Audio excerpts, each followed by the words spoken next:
രജനീകാന്ത് ആരാധകർ മാത്രമല്ല സിനിമാ പ്രേമികൾ ഒന്നടങ്കം കാത്തിരിക്കുകയാണ് ജയിലർ 2-നായി. തെന്നിന്ത്യ മുഴുവൻ തരംഗമായിരുന്ന ജയിലറിന്റെ രണ്ടാം ഭാഗം ഒരുങ്ങുമ്പോൾ അത് തിയേറ്ററുകൾക്ക് ആഘോഷമാകുമെന്ന് ഉറപ്പു തന്നെയാണ്. അപ്പോഴാണ് സിനിമയുടെ ചിത്രീകരണത്തെക്കുറിച്ചുള്ള അപ്ഡേറ്റുകൾ കഴിഞ്ഞ ദിവസം തന്നെ പുറത്തു വന്നത്. മാർച്ച് 10 തിങ്കളാഴ്ച സിനിമയുടെ ചിത്രീകരണം തുടങ്ങുമെന്നായിരുന്നു trade analyst Sreedhar Pillai report ചെയ്തത്. എന്നേ ദിവസം അത് അറിയിച്ചുകൊണ്ട് സൺ പിക്ചേഴ്സ് എത്തുകയും ചെയ്തു. ഇന്ന് ജയിലർ 2-ന്റെ ഷൂട്ടിംഗ് ആരംഭിക്കുന്നു. 15 ദിവസം നീണ്ടു നിൽക്കുന്ന ഷെഡ്യൂളായിരിക്കും ആദ്യത്തേത്. രജനീകാന്തും ഈ ഷെഡ്യൂളിൽ ഭാഗമാകുമെന്നും സൂചനയുണ്ട്. ആദ്യ ഭാഗത്തിൽ ക്യാമിയോ റോളിൽ എത്തി പ്രേക്ഷകരുടെ കയ്യടി നേടിയ മോഹൻലാലും ശിവരാജ് കുമാറും രണ്ടാം ഭാഗത്തിലും ഉണ്ടാകുമെന്നാണ് റിപ്പോർട്ടുകൾ. കൂടാതെ ആദ്യ ഷെഡ്യൂളിൽ തന്നെ മോഹൻലാൽ എത്തിയേക്കുമെന്നാണ് ഏറ്റവും പുതിയ റിപ്പോർട്ടുകൾ സൂചിപ്പിക്കുന്നതും. ഈ ചിത്രത്തിന്റെ ഷൂട്ടിംഗ് കേരളത്തിൽ ഉണ്ടാകും എന്നതാണ് മറ്റൊരു സുപ്രധാന ഘടകം. അപ്പോൾ മോഹൻലാലും വരാനുള്ള സാധ്യത വളരെ കൂടുതലാണ്. ഒപ്പം ബോളിവുഡിൽ നിന്നും ഒരു സൂപ്പർ താരം കൂടി സിനിമയിൽ അതിഥി വേഷത്തിൽ എത്തുമെന്നാണ് വാർത്തകൾ സൂചിപ്പിക്കുന്നത്. കേരള, തേനി, ഗോവ എന്നിവിടങ്ങളാണ് സിനിമയുടെ മറ്റ് ലൊക്കേഷനുകൾ. അനിരുദ്ധ് തന്നെയാണ് സിനിമയിലെ സംഗീതം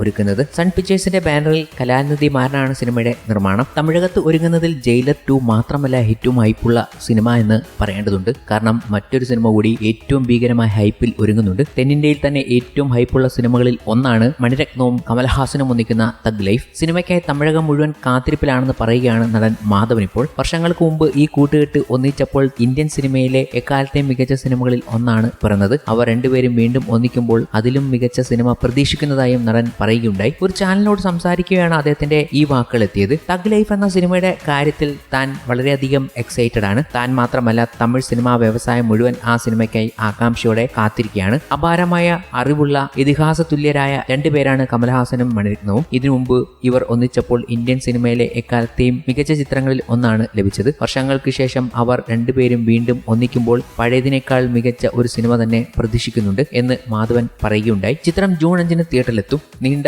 37 വർഷങ്ങൾക്ക് ശേഷം കമൽഹാസനും മണിരത്നവും ഒന്നിക്കുന്ന സിനിമയാണ് തഗ് ലൈഫ്. ജോജി ജോർജ്, ഋഷ, അഭിരാമി, ഐശ്വര്യലക്ഷ്മി, നാസർ, അശോക് സെൽവൻ, അലി ഫസൽ, പങ്കജ് ത്രിപാഠി, ജിഷു സെൻഗുപ്ത, സാനിയ മൽഹോത്ര, രോഹിത് ഷറഫ്, വയ്യാപുരി തുടങ്ങിയവരാണ് സിനിമയിലെ മറ്റ് പ്രധാന കഥാപാത്രങ്ങളെ അവതരിപ്പിക്കുന്നത്. കമൽഹാസന്റെ രാജ്കമൽ ഫിലിംസിനൊപ്പം മണിരത്നത്തിന്റെ മദ്രാസ് ടാക്കീസും ഉദയനിധി സ്റ്റാലിന്റെ റെഡ് ജെയിൻ മൂവീസും ചേർന്നാണ് ചിത്രം നിർമ്മിക്കുന്നത്. രംഗരായ ശക്തിവേൽ നായ്ക്കർ എന്നാണ് ചിത്രത്തിൽ കമൽഹാസൻ അവതരിപ്പിക്കുന്ന കഥാപാത്രത്തിന്റെ പേര്. മണിരത്നത്തിനൊപ്പം പതിവ് സഹപ്രവർത്തകരായ സംഗീത സംവിധായകൻ AR റഹ്മാനും എഡിറ്റർ ശ്രീകർ പ്രസാദും ഈ ചിത്രത്തിലും ഒരുമിക്കുന്നുണ്ട്. രവി കെ ചന്ദ്രനാണ് തഗ് ലൈഫിന്റെ ഛായാഗ്രഹൻ. ഇതൊക്കെ കൂടാതെ മലയാളികൾ ഒന്നടങ്കം കാത്തിരിക്കുന്ന ഒരു സിനിമയുടെ പ്ലോട്ട് വലിയ രീതിയിൽ പ്രേക്ഷകരെ അത്ഭുതപ്പെടുത്തുന്ന രീതിയിലേക്ക് വന്നിരിക്കുകയാണ്. മമ്മൂട്ടി സിനിമകൾ എന്നും കൗതുകമായി മാറുന്ന അവസരമാണ് ഈ കാലഘട്ടം. പല വ്യത്യസ്ത തെരഞ്ഞെടുപ്പുകളിലൂടെ മമ്മൂട്ടി നമ്മളെ ഞെട്ടിപ്പിക്കാറുണ്ട്. അതുപോലെ നമ്മളെ ഞെട്ടിപ്പിക്കാനൊരുങ്ങുന്ന മമ്മൂട്ടിയുടെ ഒരു ചിത്രമാണ് ബസൂക്ക. മമ്മൂട്ടി നായകനാകുന്ന ബസൂക്ക എന്ന സിനിമയുടെ ഓരോ അപ്ഡേറ്റിനും ആരാധകർക്കിടയിൽ വലിയ സ്വീകാര്യതയാണ്